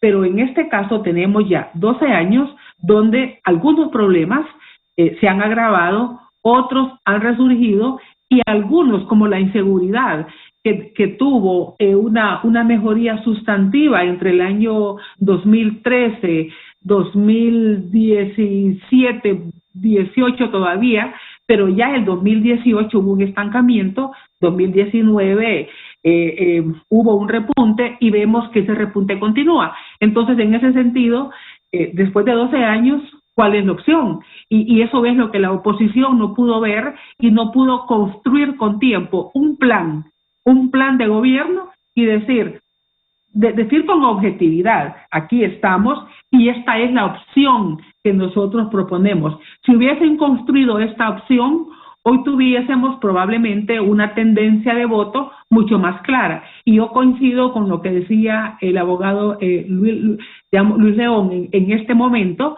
Yo creo que objetivamente ninguno de los partidos puede decir yo la tengo segura, porque el voto duro de los 3 partidos que ya han gobernado, digamos, yo incluyo al Libre porque el señor Zelaya ya fue presidente. Digamos, el voto duro de los 3 partidos que ya han gobernado anda entre el 11 y el 15%. El resto es un voto que fluctúa.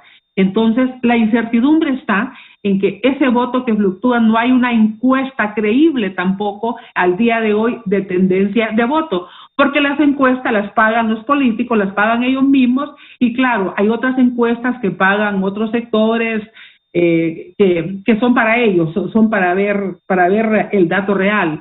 Pero yo creo que el día de hoy lo que priva es la incertidumbre de cómo van a ser esos resultados electorales. Muchas gracias a la doctora Julieta Castellanos. Agradezco su enorme aporte a la democracia esta mañana y su excelente análisis de lo que es el proceso electoral. Gracias, doctora. Muy gentil. Cerramos con el abogado Luis León.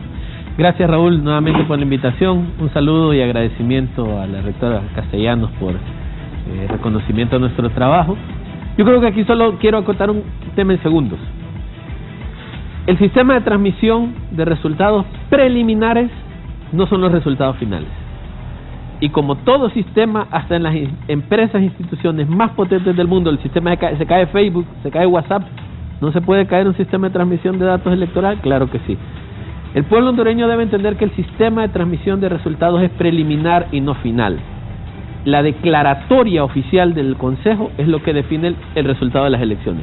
Por lo cual, un llamado a los partidos políticos a hacer campañas de paz, de propuestas, pero a nadie estarse declarando ganador 3 horas después de las elecciones con un resultado preliminar que puede cambiar con el conteo final. Pueblo hondureño, a votar masivamente, a escoger sabiamente y sobre todo involucrarnos todos. Si no formamos parte de esto, Raúl, después nos vamos a quejar. Muchas gracias. Gracias al director del Instituto Holandés para la Democracia y a la rectora Julieta Castellanos, que han hecho un excelente análisis, un excelente programa que hemos tenido con 2 personas imparciales, conocedoras, hablando la verdad y diciendo las cosas como deben ser. Usted decide con su voto, vaya a votar, consiga su identidad, para que después no quedemos llorando de que no quedó la persona que merecía el país. Hay que ir a las urnas y también esperamos que los políticos hagan un proceso electoral transparente por el bien del país. Que tengan buen día, los invito a seguir en sintonía de Canal 11. Gracias.